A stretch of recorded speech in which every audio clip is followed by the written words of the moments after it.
Vamos falar de forma cronológica, então vamos começar contando como o sonho de entrar para essa carreira aqui e se iniciou.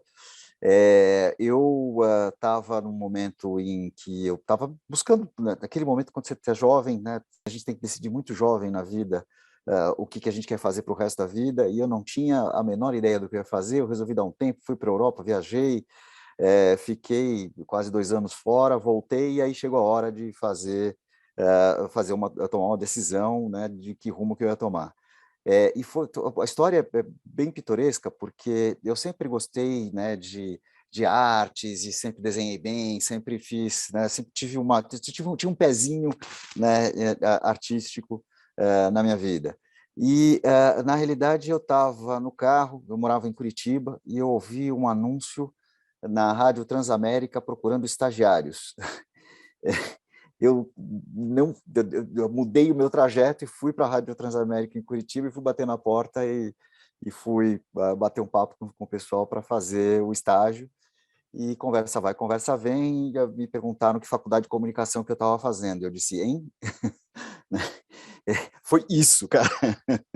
Aí que eu fui me aprofundar no tema e fui entender, falei, cara, esse negócio é muito legal, né? E evidentemente que, como todo mundo começou, que talvez se seduziu por essa profissão, você se seduz pelo lado criativo, pela questão, né, que é talvez a parte mais aparente desse negócio, mas na realidade nunca fui criativo, nunca consegui ser criativo, comecei em cliente, estagiando, etc e tal, mas nunca fui, não fui criativo. Mas o prazer de estar nessa indústria que pensa, né, o prazer de estar nessa indústria que consegue criar produtos, né, de comunicação tão diferenciados, me nutre há 30 e tantos anos, na verdade, que eu estou nesse negócio, né? Eu passei por algumas agências, minha carreira começou, como eu disse, como cliente. Eu era cliente da Ogilvy, de cliente eu virei agência, pulei para o lado da agência. Eu fiquei 7 anos na Ogilvy. A Ogilvy era uma escola de aprendizado fenomenal, fenomenal. Quem foi Ogilvy até algum tempo atrás sabe disso, e tinha o Kama lá, que era o pilar de conhecimento e transmissão do conhecimento da Ogilvy no Brasil, mas da Ogilvy Brasil eu acabei alçando por uma posição regional muito rapidamente, porque como eu tinha, né, feito a aventura de viajar, etc., eu era fluente em inglês e espanhol, etc., e isso me alçapou me alçou, perdão, para Ogilvy Miami. De lá, ou seja, passei a ter uma experiência também que foi fenomenal, onde foi quando começaram aquelas movimentações de globalizar contas, de ter relações alinhadas, e eu fui para o entreposto de Miami para fazer a ponte América Latina e Estados Unidos, né? Então, como experiência, foi fenomenal. A gente vivia num mundo pré-internet ainda, né?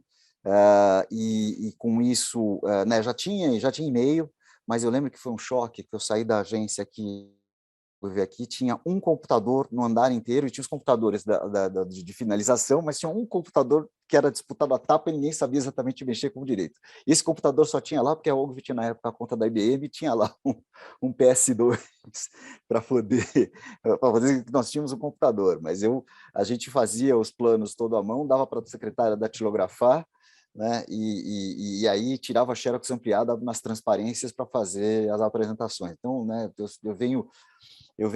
eu iniciei minha carreira na parte jurássica do negócio. Interessante que, né, os tempos eram outros, o jeito de pensar era outro, mas era uma boa educação. Eu acho que o mercado era muito mais disciplinado naquela forma, né? Ou seja, mas era lento, né, não responderia jamais ao jeito que a gente tem que funcionar hoje, mas era uma boa escola de aprendizado. Né, tem uma história engraçada, uma vez que eu, né, acabei, estava voltando com uma arte final de anúncio de um cliente, era uma arte final de jornal grandona, a porta do elevador vinha fechando, eu no começo de carreira, não tive dúvida, meti a pasta de layout na porta do elevador, o elevador fechou e distorceu a minha arte final. Tudo bem que o pessoal salvou a minha pele. Naquela época tinha horário de entrega do material, era material físico para o jornal, a arte final era aquela coisa super respeitada, enfim, anedotas à parte, vocês já entenderam que o começo de carreira foi bem agitado, daí fui parar em Miami, na época era atendendo o American Express, depois acabei atendendo outros clientes, e um dia, quando estava na hora de eu tirar meu green card, eu resolvi que eu queria voltar para o Brasil, porque eu não queria ser estrangeiro o resto da minha vida e queria viver aqui. As pessoas questionam muito essa coisa de viver fora. Então, hoje tem muita gente saindo, muita gente com plano de sair. Eu ainda acho que a gente tem que, né, there's no place like home, entendeu? A nossa casa é nossa casa. A gente tem que fazer isso aqui funcionar e não sair fora, entendeu? Eu sou partidário disso. E enfim, aí voltei para o Brasil. Eu tive uma rápida passagem pela Rap Collins com a Baetê de Azevedo, que acho que é Hall of Fame também, né? E eu não sei se já entrevistou ele ou não. Já eu fui para lá e recebi, eu fiquei 10 meses na Vercons, recebi um convite da Wonderman, que era para ser CEO da Wonderman. Na época falava-se General Manager da Wonderman no Brasil. E eu acabei aceitando. Eu tinha 32 anos de idade, né, com uma carreira, né, que foi meteórica. Eu tinha, sei lá, poucos anos de experiência. Eu comecei a fazer faculdade com 24, com 32 eu já era presidente de agência, e de lá para cá venho tendo cargos, né, em comando nesse nosso negócio. Depois da Wonder, eu fiz uma startup. Não sei se vocês lembram, naquela época que a gente tinha acesso gratuito à internet, né, que era a história dos free ISPs, acesso discado, etc. e tal.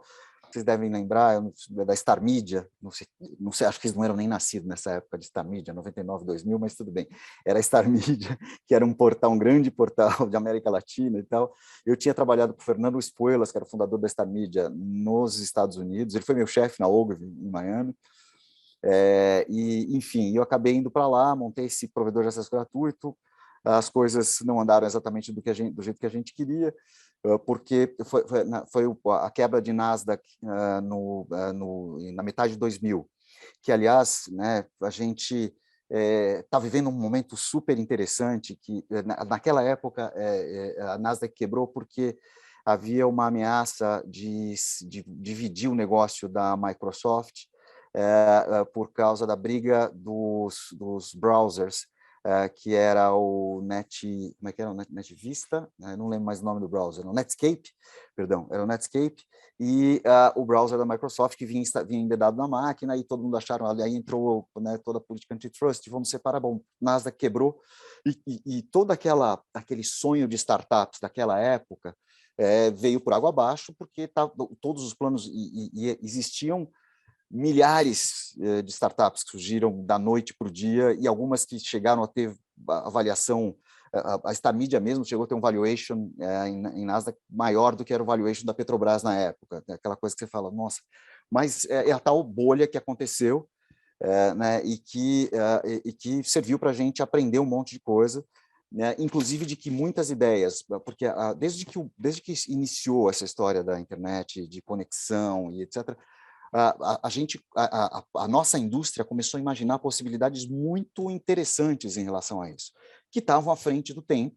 Portanto, né, elas serviam como grandes experiências para a gente, né, entender qual era a possibilidade desse mundo digital. Hoje a gente vive um outro cenário completamente diferente, mas tem paralelos aí, um pouco do momento que a gente está vivendo. Você tem a coisa de 15 ou 20 dias atrás, né, o Senado americano, com essa história do fim dos cookies, etc. O Senado americano está preparando um bill para ver se separa o negócio de advertising do Google, do Face, tal, etc. Estou só fazendo um paralelo com essa história lá atrás, porque isso pode, né, eu não acredito que isso deva seguir esse caminho, porque eu acho que a gente tem uma forma de resolver. O mercado é muito mais autônomo hoje para se resolver, e o próprio Google não ia anunciou de que não faria uma mudança dos cookies se o mercado não estivesse preparado para, etc., mas que a privacidade é importante. Tal. Mas tem uns paralelos aí que a gente tem que prestar atenção e entender. Quando eu falo de que a gente aprende coisas com essas histórias, né, e eu acho que a gente aprende muito com isso, né? Depois de passar então por essa startup de internet, chamava Gratizum, que era o IG, Gratizum, Super 11, né, vários naquela época. O modelo era um modelo que associava essa história do digital, da internet, com o background que eu tinha, que era marketing direto, que era o Underman, e isso era uma coisa fenomenal, que são os conceitos, na verdade, o conceito do digital e de como é que você olha, né, engajamento, respostas, eram todos os conceitos do marketing direto lá atrás que estão anabolizados por tecnologia, né? Isso eu acho que me ajudou muito na carreira. E óbvio, quando eu voltei para o universo de agências, saindo da startup, eu passei por uma experiência na Fischer, na época, trabalhando com o senhor Antônio Fadiga, com quem estamos juntos de novo aqui, que a gente montou uma agência que chamava E-Agency na época, e que foi super bem sucedida, mas eu recebi um convite para voltar para o Underman. A minha história com o Underman é longuíssima, eu fiquei 17 anos no total na Underman, transformando uma agência que era puramente de marketing direto numa agência digital que chegou a ser uma potência digital no mercado, né, e que tem trabalhos super importantes, etc, etc. Então, 17 anos lá, surgiu a oportunidade de uma nova, de um novo modelo, e eu acho que o que você talvez possa estar pensando, e acho que essa é a intenção, mas eu dizer, eu sempre procuro modelos novos, eu estou sempre tentando renovar e sacar. Se você olhar a minha história, da história da startup, da um ano, de transformar em digital, de ter várias, né, coisas, vários negócios diferentes, etc., a minha história é de transformação. E aí eu fui convidado para ir para a Accenture, que foi uma experiência também fenomenal. Eu fiquei 3 anos e pouco, quase 4 lá na Accenture, e uma experiência ímpar, também de muito aprendizado e também de entender o porquê dessa movimentação, por que o mercado, né, abriu para essa movimentação e quanto isso também impacta e transforma o nosso negócio e o jeito de trabalhar. Eu acho que é muito bem-vinda esse tipo de movimentação, porque isso acaba sedimentando coisas que talvez tivessem um pouquinho mais soltas no nosso negócio e que a gente precisa fazer. Aí, depois de um tempo na Accenture, eu recebi um convite para ir para o Grupo Dentsu, né, era um trabalho de turnaround lá, e foi feito o trabalho, e resolvi sair no final do ano passado. Tive um período de geladeira, mas me seduzi pelo Grupo Dreamers aqui, e estou aqui desde janeiro, né, com essa história que é a Dreamers Village, que é a história de fazer uma aceleradora, uma venture builder, tem uma mescla de conceitos, mas que, na verdade, elas estão em sintonia com o propósito que o grupo se deu de transformação em um período X de anos, e o grupo está seguindo esse propósito. É muito interessante como aqui no grupo não é casa de ferreiro, espeto de pau, é um grupo que se planejou, está fazendo. Você analisar o grupo Dreamers, e acho que você já conversou com o Rodolfo, você já deve né, saber disso, são 18 ou 19 empresas nos últimos anos, com spin-offs, com possibilidades de fazer venture building interno, pessoas que tiveram ideias e que chegaram e o grupo comprou e fez.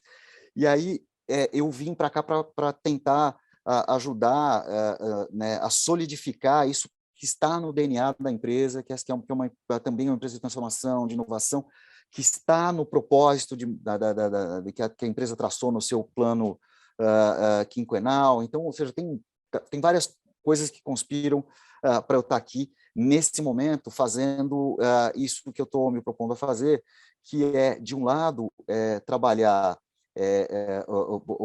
a história da gente estar constantemente à frente nas movimentações e muito ligado nas movimentações novas, trazendo coisas novas para os nossos clientes, né, e, ao mesmo tempo, grudado num grupo que eu acho que, né, tem todas as condições para fazer isso. E, aliás, eu diria até para você que os grupos não vão ter condição de sobreviver se não tiverem esse DNA transformador e entenderem né, mudar faz parte do negócio e não é que é mudar uma vez, é o espírito de mudança, a história do inovar, criar, fail fast, vai para a próxima, o que você aprendeu, esse é um novo jeito de fazer. Por que está acontecendo isso? E isso está acontecendo pela transformação que vem passando nos negócios dos nossos clientes. Aí entra um pouquinho a história do marketing e o que está acontecendo com o marketing. O negócio dos nossos clientes vem passando por uma transformação que vem do impacto digital. Muito se falou há não muito tempo atrás, nessa última década, o termo transformação digital surgiu, que as empresas tinham que entrar em transformação digital, etc. E que não, era um movimento que era né, inquestionável, mas ele aconteceu por uma questão simples, porque nós, enquanto consumidores, nós, enquanto clientes, fomos transformados pela tecnologia, né? O jeito que a gente engaja, interage, o jeito que a gente toma decisões hoje estão muito conectados com a tecnologia. Tem um conceito que chama-se Liquid Expectations, que é um conceito de design, que é expectativas líquidas do consumidor, que nada mais é que eu hoje, como a gente tem tantas veias de interação, tantos canais de interação com as marcas, eu não avalio mais uma marca em relação a outra dentro da mesma categoria. Por exemplo, se eu vou analisar o meu serviço de banking hoje, eu vou analisar meu serviço de banking pensando nas fintechs que estão por aí oferecendo os serviços, mas eu também estou contaminado pelas experiências que eu tenho em Facebook, ou quando eu uso Uber, ou quando eu tenho um determinado aplicativo de organizar minhas finanças pessoais. Ou seja, esse conjunto de experiências faz com que eu possa avaliar bem ou mal uma determinada marca. E a experiência passou a ser uma coisa importantíssima. E administrar a experiência e entender quem é o consumidor, entender que o consumidor tem esse protagonismo hoje, né, que sempre se falou de protagonismo do consumidor, mas o consumidor, na verdade, ele não era necessariamente protagonista.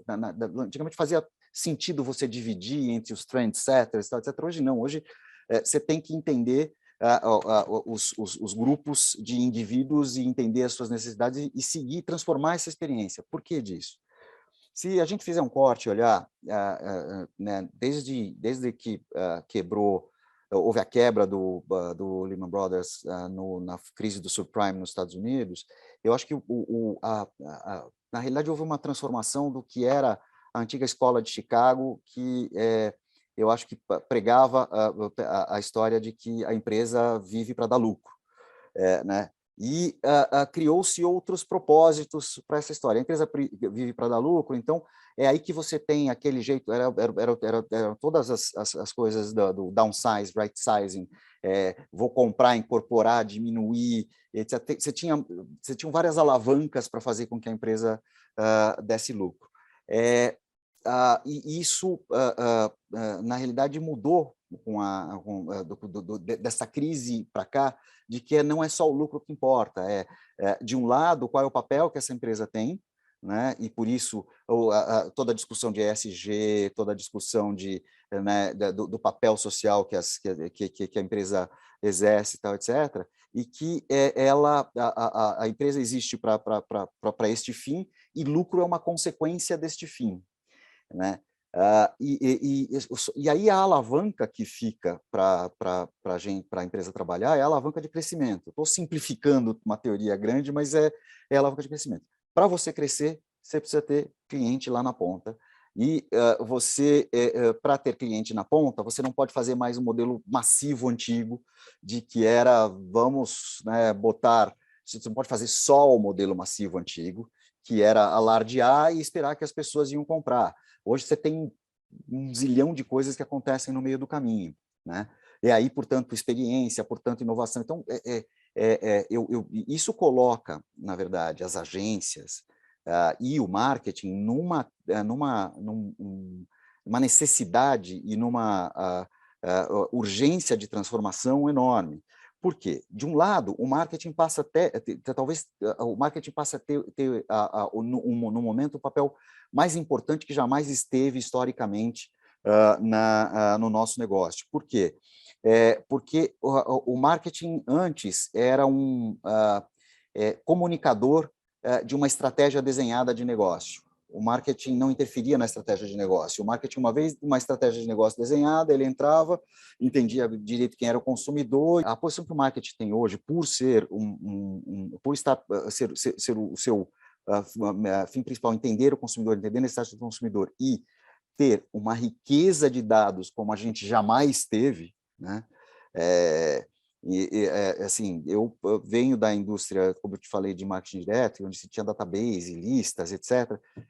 Nunca se teve tanta informação e tanto dado e tanta coisa simultânea e tanta capacidade de fazer isso né, simultaneamente como agora. Então, eu acho que isso coloca o marketing num papel extremamente importante dentro das companhias.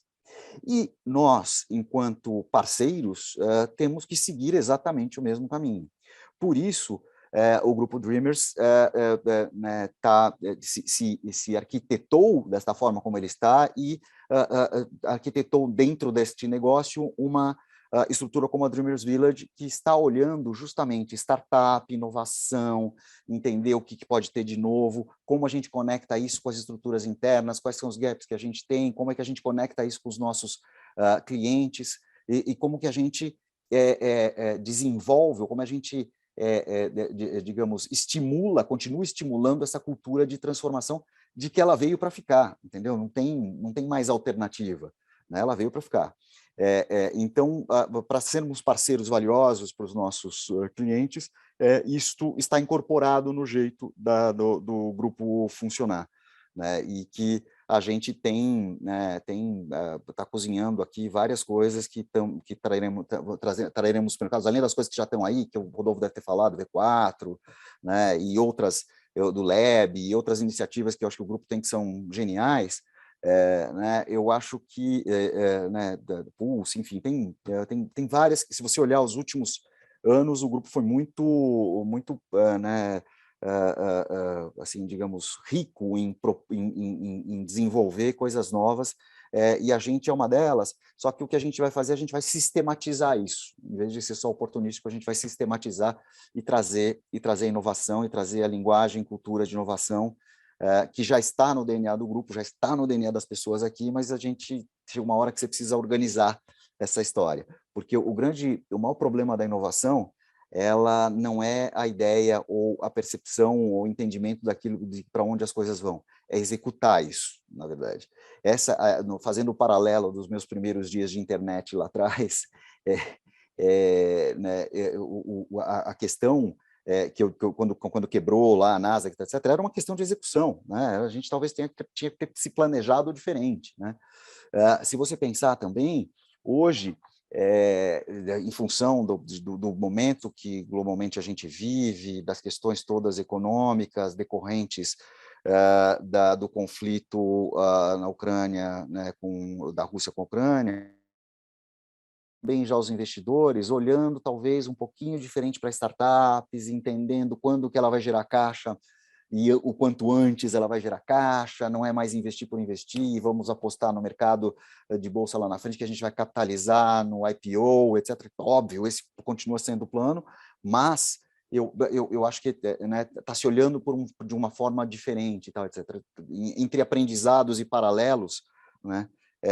Eu acho que a gente está com essa iniciativa aqui, a gente começa com essa iniciativa justamente nesse contexto de que entende a importância da transformação, mas entende a importância de ter o pé no chão e de executar e fazer as coisas acontecerem, que eu acho que essa é a grande característica que o grupo tem. Não adianta só ter a ideia ou criar algo fluffy, essa coisa tem que se materializar e tem que acontecer e tem que transformar. Então, esse é o papel que a gente está assumindo aqui agora no grupo. Eu, na realidade, estou muito mais seduzido como o marketing é hoje do que como ele era antes, né? Eu diria para você que o marketing hoje, na minha vida, ele é mais do que um ganha-pão. Na realidade, ele assume, né, um papel eu acho que entender a dinâmica de como as coisas funcionam, né? Se você olhar, o marketing está recheado das dinâmicas de economia, lei de oferta e procura, de geração de demanda, né? O marketing está recheado de questões que são intrínsecas ao entendimento do ser humano, né? E de forma subjetiva e de forma objetiva, através de dados, né? O marketing hoje passa a fomentar o papel social de que as corporações têm que ter, né? Ou seja, o marketing assume muitas coisas hoje que eu acho interessantes e que me seduzem muito, na verdade. Me seduzem bastante essa nova onda, isso que está acontecendo agora, né, com o marketing de maneira geral, porque eu acho que as pessoas não têm consciência, mas mesmo quando você pensa em conceitos que são de vida pública, os políticos também vivem de marketing, as pessoas vivem de marketing. Hoje você tem, né, você tem que organizar a sua vida de tal forma a, né, você tem que organizar suas informações, as pessoas têm que te conhecer, então isso, eu acho que isso está permeado na nossa vida de uma forma muito grande. E aquilo que eu citei né, há pouco, de que talvez quem está sentado na cadeira de marketing hoje nunca teve um papel tão preponderante no destino das companhias. O marketing nunca esteve tão próximo do momento em que se pensa em qual é a estratégia e como é que você vai interferir nesse produto e qual é o conjunto de serviços que a gente vai ter, qual é o conjunto de experiências que a gente vai ter, porque ele está, né, a sua principal vocação é o entendimento desse consumidor transformado. Então, eu diria para você que se eu né, não trabalhasse nesse negócio, eu ia gostar de entender muito o marketing. O marketing, eu diria para você que é a filosofia moderna, vai, digamos assim, porque nos faz questionar, né, e deixou de ser só aquela coisa de empurrar caixa e produto ou de vendas, né? Pelo as questões que eu te mencionei, né, as questões de transformação social, de interferência, né, de causar benefícios para a sociedade, toda a história do ESG e tal. Ou seja, eu acho que, quem sabe, com os dados e com a informação que a gente está acumulando agora, a gente vai olhar daqui a 10 anos, 20 anos e entender o quão transformador essa história do marketing começar a pensar em pessoas, daí da era, né, da comunicação de massa, etc. E a gente está vindo para entender indivíduos, entender por dados. Nunca se teve tantos dados, as pessoas nunca tiveram tão expostas, porque estão digitalmente expostas, né? A gente se expõe de propósito, a gente vai lá e publica conteúdo, as pessoas nunca geraram tanto conteúdo, né? Então, ou seja, eu acho que a gente está neste movimento que está acontecendo agora, a gente está fazendo um pouco de história. Eu acho que, eu diria para você até que, viajando um pouco, mas sem tanto devaneio, eu acho que o marketing tem um papel importantíssimo na transformação da sociedade, sim, né? Por todas essas questões que a gente conversou. E eu acho que também essa movimentação toda que vem acontecendo nos últimos 20 anos, eu acho que também transforma o que é a lei de mercado, talvez numa coisa um pouco mais fair, um pouco mais justa. A lei de mercado, que era a história de, né, vence o que, né, o capitalismo que vence o que, né, se sair melhor e tal, etc. Isso deixou de ser uma coisa tão irracional, que era só estimulada pelo lucro, e passou a ter outras métricas, inclusive da própria longevidade da companhia, né? Não é só lucro, lucro, lucro, lucro. Eu tenho que pensar em como é que eu vou, né? Eu tenho que pensar numa posição sustentável que me sustente esta posição durante muito tempo. Eu tenho que pensar em longevidade. Existem outras formas de você avaliar negócios hoje que vão aquém do lucro. O lucro continua sendo importante? Oh, claro que sim, né? Ou seja, não vamos nos enganar. Mas não é só lucro. O lucro sem os outros componentes, ele não é tão bem avaliado, né? Ou seja, a companhia não é tão bem avaliada. Então, acho que, resumindo aqui, o marketing está né, vivendo só a época de ouro, talvez, quando tem todos esses componentes. Eu tenho certeza que a gente vai olhar para trás, lá na frente, e entender que isso teve uma importância grande, uma importância tão grande quanto teve no passado. Se você pensar, a comunicação de maneira geral, televisão, etc., a publicidade e o marketing sempre foram os grandes financiadores do modelo de informação que a gente tem no mundo, e continua sendo, né? Então, isso por si só já é um papel cultural, mas o que a gente tem de condição agora de fazer, né, com a quantidade de informação que a gente tem, e o quanto a gente pode, de fato, interferir na estratégia das companhias e na vida das pessoas, eu acho que é muito mais agora do que jamais foi. Né? E eu imagino que isso só deva crescer, mas a gente vai olhar para trás e entender que a gente está vivendo um momento de transformação importante para o marketing, sim. Primeiro, vamos analisar, né, que a gente falou, etc., e se isto impacta quem está no mercado de consumo hoje, você imagina o quanto isto irá impactar todos os nativos digitais e as gerações Z e Y, que já nasceram com vídeo on demand, já nasceram com um celular na mão, né, ou seja, aprenderam a ser gente com o celular na mão, tem um outro jeito de pensar e de estruturar, e de pesquisar, e de interagir, né, através de ferramentas eletrônicas. O Walter Longo falava muito, há um tempo atrás, de inteligência, né? que talvez o que nos diferencie, né? Nesse momento de revolução digital que a gente vem vivendo e que deu movimentação exponencial para negócios, a inteligência na verdade, são os gadgets todos que você tem à sua volta que permitem que você seja mais inteligente do que você era antes, né? Ou seja, só usando o teu cérebro. Você tem um celular na mão, você tem um computador, você tem uma amplificação, você conecta a tua inteligência com a tua exteligência. Isto que já vem transformando a nós, né, que não nascemos necessariamente na era digital. Eu, com certeza, não nasci, vocês talvez já tenham nascido na era digital, mas eu não. Mas quem teve no começo dessa história, e de quem né, nasceu literalmente nesse momento que a gente vive, de um milhão de transformações, um milhão de conexões, o jeito que as pessoas se expõem e tal, etc., isso, sem dúvida nenhuma, vai ter um impacto gigantesco no marketing daqui em diante. Vai ter já tem hoje um impacto, olha o que está acontecendo com as questões de o quanto influencers têm tido um papel importante, porque as redes assumiram um papel importante nas nossas vidas, e você vê experiências e vê pessoas que podem olhar as coisas por um ângulo que você não olhava antes, né? E que são pessoas que fazem isso espontaneamente, é a natureza humana espontaneamente colocada, e talvez, né, ou seja, daí venha todas os questionamentos em relação à privacidade, em relação o quanto talvez o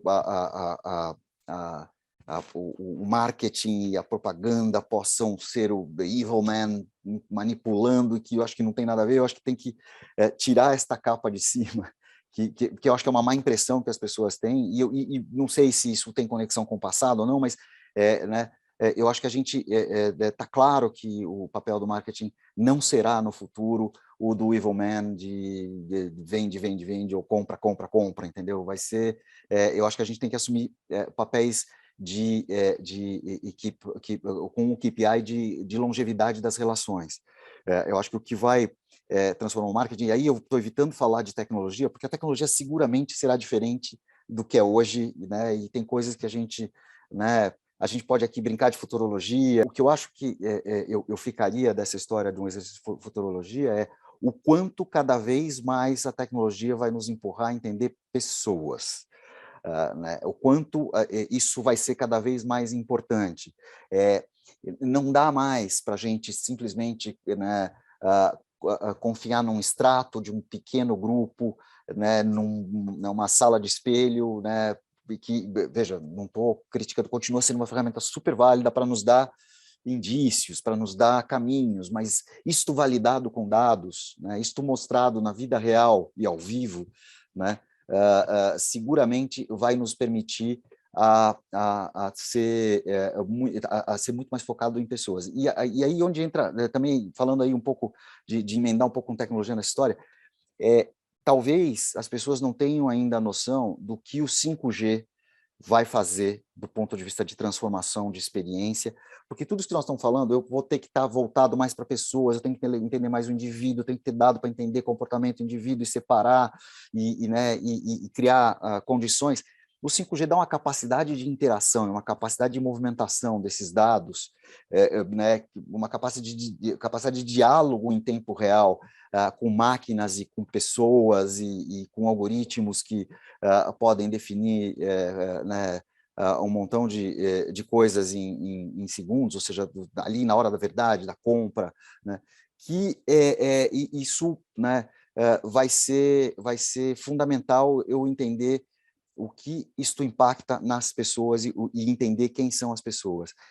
Dados também não são nada se a gente não souber separar o joio do trigo. Este cenário todo, esta história toda aqui, né, de tecnologia, ela nos dá dados como a gente nunca teve, nos dá informação como a gente nunca teve, mas se a gente não tiver a sensibilidade de entender, e aí eu acho que entra o papel que é o core da nossa indústria, que é, se eu não tiver a sensibilidade de entender o que esses dados estão me dizendo, e aí entra um pouco de intuição, entra um pouco de, né, de pensar, que é o que sempre me seduziu desde lá de trás, quando eu tomei contato com esse negócio a primeira vez. Se a gente não tiver este lado criativo para entender isso, isso de nada vai servir. E o foco tem que estar em entender pessoas e falar com pessoas e não mais com segmentos, com clusters, né, com grupos, né, de pessoas. Nós temos que falar, né, a gente vai ter condição de entender indivíduos, né? Eu, falando da academia, né, para a gente citar uma coisa que eu falei aqui logo no começo, de que bárbaro esse trabalho que vocês estão fazendo, e de coletar de fazer esses registros históricos. Eu acho que isto é a academia assumindo exatamente o papel que ela tem que assumir no momento em que a gente tem que se transformar e tem que mudar, né? Você gerar esse conteúdo digital, né, para que estudantes e gente que está pensando em entrar nesse negócio e gente que quer entender um pouco mais disso, né, e que pode olhar para trás e dizer, né, eu fiz algumas referências aqui, né, a experiência de internet lá atrás, com o digital de hoje, o mundo é cíclico e acontece, vocês estarem nesse papel de registrar isso, de formalizar isso e de trazer para si a responsabilidade de organizar um negócio que está em transformação, como vocês estão fazendo, né? A gente falou muito do quanto o marketing talvez possa viver a sua era de ouro, né? O marketing como a importância, né? Uma cadeira extremamente importante dentro da companhia, né? Tão importante quanto em outras épocas foram outras cadeiras. Na época da tecnologia, o sujeito de tecnologia era talvez o cara importante, na época, né, ou seja, cada época teve o seu, eu acho que o marketing está nessa bola da vez. E quando eu falo da academia, que vem construindo esse trabalho, né, há tantos anos, né, e tenho, né, orgulho de vez em quando, né, ser convidado pelo Madia para o almoço lá na salinha, não sei nem se ele ainda faz isso, mas a gente fazia o almoço e tal, para trocar e para entender, e vocês criarem subsídios para a gente formar pessoas, né, e estar formando gente, estar, né, organizando essa transformação no mercado. Eu acho que a academia tem um papel importantíssimo. Tenho muito orgulho de fazer parte do Hall of Fame da academia, porque, né, ou seja, como você disse, a gente não constrói nada sozinho, né, tem um monte de gente para eu agradecer, e tem um monte de gente que vocês formaram, que passaram com a gente, que né, tem bastante história de mercado. Então, eu né, só tenho a agradecer à academia pelo trabalho que vocês vêm fazendo, e vamos continuar em contato sempre. Né, espero, né, poder agregar valor sempre para vocês, que assim que sempre que necessário poder trocar com vocês para gerar valor mútuo aí.